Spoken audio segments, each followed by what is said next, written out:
யாப் வெப்டிவி நேருக்கு வணக்கம். நான் பத்திரிகையாளர் தஞ்சி அமலன்.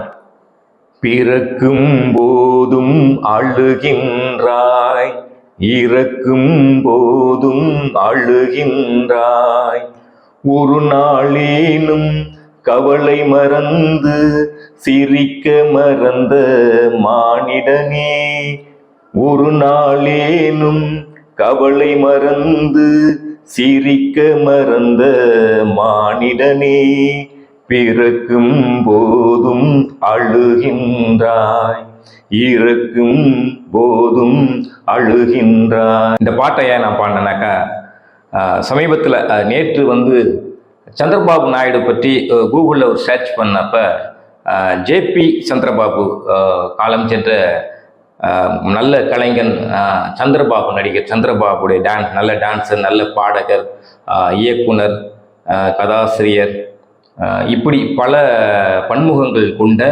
சந்திரபாபுடைய இந்த பாடல் அப்படி யூடியூப்ல வந்தது. அதை கேட்க கேட்க எனக்குள்ள அப்படி ஒரு பெரிய ஒரு மெய்சிலிர்ப்பு ஆயிடுச்சு. ஏன்னா ஒரு மாபெரும் கலைஞனாக வாழ்ந்து மறைந்திருக்கிறார் சந்திரபாபு. சந்திரபாபு பற்றிய கருப்பு வெள்ளை பக்கங்கள் நிறையவே இருக்குது.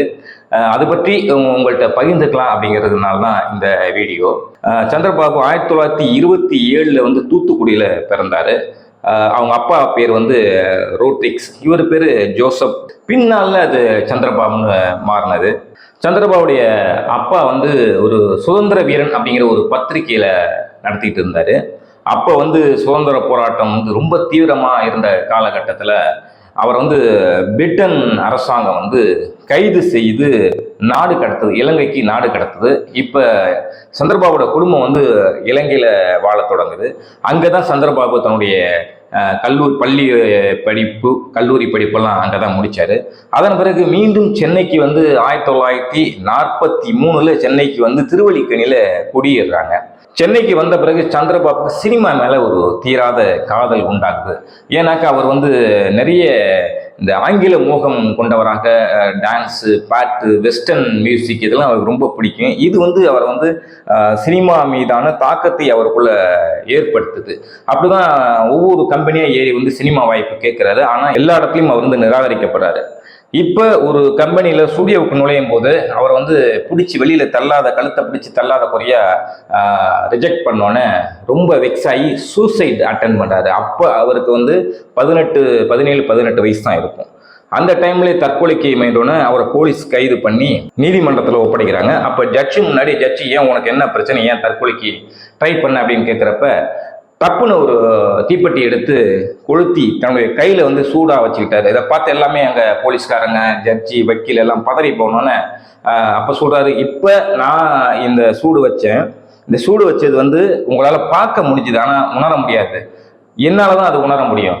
அது மாதிரி தான் எனக்குள்ளே இருக்க வலி, வேதனை எல்லாமே நான் தான் உணர முடியும் அப்படின்னு சொன்னோன்னே நீதிபதி அவரை விடுதலை செஞ்சுட்டாங்க. அதன் பிறகு அவருக்கு தொடர்ந்து முயற்சி பண்ணுற சினிமாவுக்கு இப்போ அவருக்கு ஒரு வாசல் திறக்குது. அந்த படம் தான் தன அமராவதி என்கிற படம். அந்த படம் தான் சந்திரபாபுடைய சினிமா கரையில் முதல் படமாக பிள்ளையார் சொல்லியா அமைஞ்ச படம். இப்போ பல படங்கள் தொடர்ந்து நடிக்க ஆரம்பிக்கிறாரு. அவர் நகைச்சுவை வேடத்தில் நடிக்க ஆரம்பிச்சிருப்ப நாகேஷோ அல்லது ஷோவோ போன்ற நடிகர்கள்லாம் இல்லை. சந்திரபாபு தான் பயங்கரமாக கலக்கிட்டு இருக்காரு. டான்ஸாக இருக்கட்டும், பாட்டாக இருக்கட்டும், நடிப்பாக இருக்கட்டும், இப்படி கலக்கிட்டு இருக்கின்ற காலகட்டம். சந்திரபாபுடைய இயல்பான குணம் என்னன்னாக்கா, மனசுல எதையும் வச்சுக்காம டப்புன்னு போட்டு உடைச்சிருவாரு. அது எம்ஜிஆராக இருந்தாலும், சிவாஜியாக இருந்தாலும், ஜெமினி கணேசனாக இருந்தாலும், யாராக இருந்தாலும் எதிர்த்து அப்படியே பேசிடுவார். எதையும் மனசுக்குள்ள வச்சுக்க மாட்டாரா. அதனாலேயே அவர் சினிமாவில் நிறைய எதிர்ப்புகளை எதிர்கொள்ள வேண்டியதாக இருந்தது. அதுவே சந்திரபாபுக்கு சறுக்கலாகவும் அமைந்தது. தமிழ் சினிமாவில் எம்ஜிஆரை மிஸ்டர் எம்ஜிஆர்னு கூப்பிட்ட ஒரே ஆள் சந்திரபாபு தான்.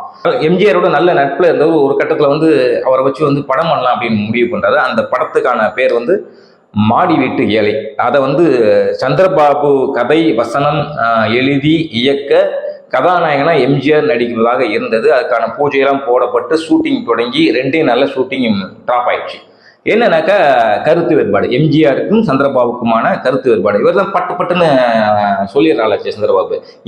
இந்த குணம் எம்ஜிஆருக்கு பிடிக்காம போய் ஒரு கட்டத்தில் 2 பேரும் பெரிய சண்டை ஆகிற அளவுக்கு ஆகி அந்த படம் அப்படியே நின்று போச்சு. அதன் பிறகு எம்ஜிஆருக்கும் சந்திரபாபுக்கான தொடர்பே இல்லாமல் போனது. அதே மாதிரி சிவாஜி பற்றி கேட்குறப்ப, சிவாஜி சிறந்த நடிகன்.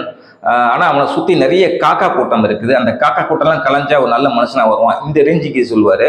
ஒரு தடவை ஜெமினி கணேசன் பற்றி அவர்கிட்ட கேள்வி கேட்டப்ப, ஜெமினி என்னுடைய பாலிய கால சிநேகிதன், என்ன ஒன்று அவனுக்கு நடிக்க தெரியாது, என்கிட்ட தான் நடிப்பு கேட்பான். ஒரு வாட்டி கூட ஷூட்டிங்கில் இருந்தப்ப லவ் சீனில் எப்படி நடிக்கணும் அப்படின்னு கேட்டான். லவ் சீனாக இருந்தாலும் சரி, சோகமான சீனாக இருந்தாலும் சரி, எந்த சீனாக இருந்தாலும் நடிகன் வந்து திறம்பட நடிக்கணும், அவன் தான் நடிகன், நீ பேசாமல் வட்டி கடை வச்சு பொழைச்சிருக்கலாமே அப்படிங்கிற ரேஞ்சில் வந்து நண்பனாக இருந்தால் கூட கிண்டலாக வந்து ஜெமினி கணேசன் வந்து கிண்டல் அடிச்சிருக்காரு. அதன் பிற்பாடு வந்து ஜெமினி கணேசன் காதல் மன்னனா நம்மளாம் கொண்டாடணும், அப்படி ஒரு பேர் வாங்கினவர். ஆனால் அந்த காதல் சீனில் எப்படி நடிக்கணும்னு சந்திரபாபுட்ட கேட்டு தான் ஜெமினி தெரிஞ்சுக்கிட்டாரு அப்படிங்கிற ஒரு விஷயத்தை வந்து, ஒரு தகவலை வந்து சந்திரபாபு ஒரு கட்டத்தில் வந்து ஒரு பேட்டியில் சொல்லியிருக்கதாக சொல்லப்படுது. இப்படி திறமையும் குணாதிசயமும் ஒரு கலவையாக இருந்த சந்திரபாபு வந்து அவருடைய சொந்த வாழ்க்கையில் நிறைய வந்து சோகங்களை சந்தித்தார். உதாரணத்துக்கு அவருடைய குடும்ப வாழ்க்கையிலே வந்து அவர் திருமணம் ஆயிடுச்சு. திருமணம் ஆன பிறகு மனைவி வந்து ஒரு நாள் வந்து, மனைவி பேர் வந்து ஷீலா வந்து சந்திரபாபுட்ட ஒரு நாள் சொல்கிறாங்க, நான் வந்து ஏற்கனவே ஒருத்தரை லவ் பண்ணிட்டு இருந்தேன், அதன் பிறகு தான் உங்களை கல்யாணம் பண்ணிக்க வேண்டிய சூழ்நிலை அப்படின்னு சொன்னோன்னே பதறி போகிறாரு சந்திரபாபு. உடனே என்ன பண்ணுறது, அப்படியா சரி யார் அது என்னன்னு விவரம்லாம் கேட்டுக்கிட்டு, யாரை தன் மனைவி ஷீலா லவ் பண்ணாங்களோ அவருக்கே வந்து நீ அவனையே கல்யாணம் பண்ணி சந்தோஷமா இருன்னு சொல்லி முழு மன நிறைவோட முழு சம்மதத்தோட தன்னுடைய மனைவியே காதலனோட சேர்த்து வைத்த குணம் படைத்தவர் தான் சந்திரபாபு. இப்படி அவருடைய வெள்ளை பக்கங்களும் இருக்கு. இப்படி போயிட்டு இருந்த சந்திரபாபு கேரியர் ஒரு கட்டத்தில் வந்து கதாநாயகனா நடிக்க ஆரம்பிக்கிறாரு. கதாநாயகன் நடிக்க ஆரம்பிச்சு ஒரு 2 படம் வந்து கவலை இல்லாத மனிதன், குமாரராஜா 2 படம் கதாநாயகன் நடித்தார். இந்த 2 படங்களுக்கு பிறகு நான் வந்து இனிமேல் வந்து ஹீரோவாக தான் நடிப்பேன், இப்படி ஒரு காலகட்டத்தில் ராமராஜன் இந்த ஒரு முடிவு எடுத்து சொன்னாரோ அதே மாதிரி சந்திரபாபு அப்போ இனி நான் ஹீரோவாக தான் நடிப்பேன், காமெடியாக நடிக்க மாட்டேன் அப்படிங்கிற ஒரு முடிவை எடுத்தார். ஆனால் அந்த 2 படங்களுமே ஊற்றிக்கிச்சு, அதாவது அட்டர் ஃப்ளாப் ஆகிடுச்சு. மறுபடியும் போலீஸ்காரன் மகன்கிற அந்த படத்தில் வந்து காமெடி நடிக்க வராது. இது ஒரு பக்கத்து இருந்தாலும் சந்திரபாபு வந்து மிக ஒரு செல்வ செழிப்போடு இருந்தவர். ராயப்பேட்டை பாலம் உள்ள இடத்துல வந்து அவருக்கு மிகப்பெரிய ஒரு பில்டிங் இருந்தது. அந்த பில்டிங்கில் தான் அவர் வீடு. வீட்டுக்குள்ளேயே கார் போகிற மாதிரியான ஒரு வடிவமைப்பு டெக்னாலஜியோட அப்பயே அந்த காலத்திலே வந்து அவ்வளோ பெரிய வீடு கட்டியிருந்தார் சந்திரபாபு. ஆனால் இது எல்லாம் வந்து நிரந்தரமாக இல்லை அவருக்கு. ஒரு கட்டத்தில் சொந்த படம் எடுக்க ஆரம்பிக்கிறாரு. அவரே கதாநாயகன் நடித்து தயாரிக்கவும் செய்கிறாரு. தட்டுங்கள் திறக்கப்படும் என்கிற அந்த படத்தை வந்து எடுத்து கையை சுட்டுக்கிறாரு. ஏகப்பட்ட லாஸ் ஆயிடுச்சு, எந்திரிக்கவும் இல்லை. இது சினிமா கரையில் இப்படி ஒரு எதிர்ப்புகள், சறுக்கல்கள், தோல்வி, நஷ்டம், இப்படி பல இன்னல்களை சந்திச்சுட்டு இந்த ஒரு பக்கம் இப்படி சந்திச்சனாலும் இன்னொரு பக்கத்து இல்லற வாழ்க்கையில் வந்து நிம்மதி இல்லை. என்னதான் தன்னுடைய சம்மதத்தோடே மனைவியை வந்து அவருடைய காதலோட சேர்த்து வச்சா கூட இன்னொரு பக்கம் இப்படி ஆயிடுச்சு அப்படிங்கிற ஒரு பெரிய ஒரு மனஸ்தாபம் அவருக்குள்ள அழுத்திக்கிட்டே இருந்தது. இது நாளடைவில் அவர் குடிப்பழக்கத்தை ஆளாக்குது. குடிப்பழக்கம் இல்லாமல் பெத்தடிங்கிற ஒரு போதைக்கும் அடிமையாகிறாரு. இதனால் நிறைய செலவாகுது. அவர் வந்து நிறைய ஃபாரின் சரக்கு தான் அடிப்பார் அப்படின்னு வந்து எனக்கு அவரோட பழகிய ஒரு ஆட்கள் சொல்லியிருக்காங்க. இப்படி உள்ளதில் நிறைய சர்க்கிளை சந்திக்கிறாரு. இப்போ சொந்த படம் எடுத்தும் பெரிய பொருளாதார ரீதியான தோல்வியை சந்திச்சோன்னு அவரையும் சினிமா உலகம் நிறைய நிராகரிக்கிறது. இப்படி ஒரு பக்கத்து போதை, இன்னொரு பக்கத்து வாய்ப்பு இல்லாமல், இன்னொரு பக்கத்து வசதி வாய்ப்புகள்லாம் இருந்து அதெல்லாம் சறுக்கி ஒரு குவார்ட்டர் வாங்குறதுக்கே வழி இல்லாமல் அந்த அளவுக்கு ஒரு கஷ்ட நிலைக்கு தள்ளப்படுறார் சந்திரபாபு. பிறக்கும் போதும் அழிகின்றாய், இறக்கும் போதும் அழிகின்றாய், அந்த பாட்டில் வர்ற சரணம் வந்து ரொம்பவே நெகிழ வைக்கும் நம்மளை.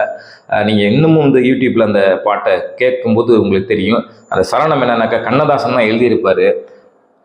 இரவின் கண்ணீர் பனித்துளி என்பார், முகிலின் கண்ணீர் மழை எனச் சொல்வார். இரவின் கண்ணீர் பனித்துளி என்பார், முகிலின் கண்ணீர் மழை எனச் சொல்வார். இயற்கை அழுதாள் உலகம் செழிக்கும், மனிதன் அழுதாள் இயற்கை சிரிக்கும். இயற்கை சிரிக்கும், பிறக்கும் போதும் அழுகின்றாய், இறக்கும் போதும் அழுகின்றாய். ஒரு நாளேனும் கவலை மறந்து சிரிக்க மறந்த மானிடனே, பிறக்கும் போதும் அழுகின்றாய், இறக்கும் போதும் அழுகின்றாய். நீங்கள் இன்னொரு தடவை இந்த பாட்டை யூடியூப்பில் தயவுசெய்து கேளுங்க. கேட்கும்போது ரொம்ப நெகிழ்ந்து போய்வீங்க. அதுவும் அந்த சந்திரபாபுடைய சொந்த வாழ்க்கையோட இந்த பாட்டை அப்படியே கனெக்ட் பண்ணி கேட்டு பாருங்கள். கண்டிப்பாக உங்களை அறியாமே அப்படியே ஒரு சிலிர்ப்பு ஏற்படும். சந்திரபாபு பற்றிய இன்னும் சில சுவாரஸ்யமான செய்திகள் இன்னொரு எபிசோடில் நாளைக்கு நான் உங்கள்கிட்ட பகிர்ந்துக்கிறேன். அதுவரை உங்களிடமிருந்து விடைபெறுகிறேன். நன்றி, வணக்கம்.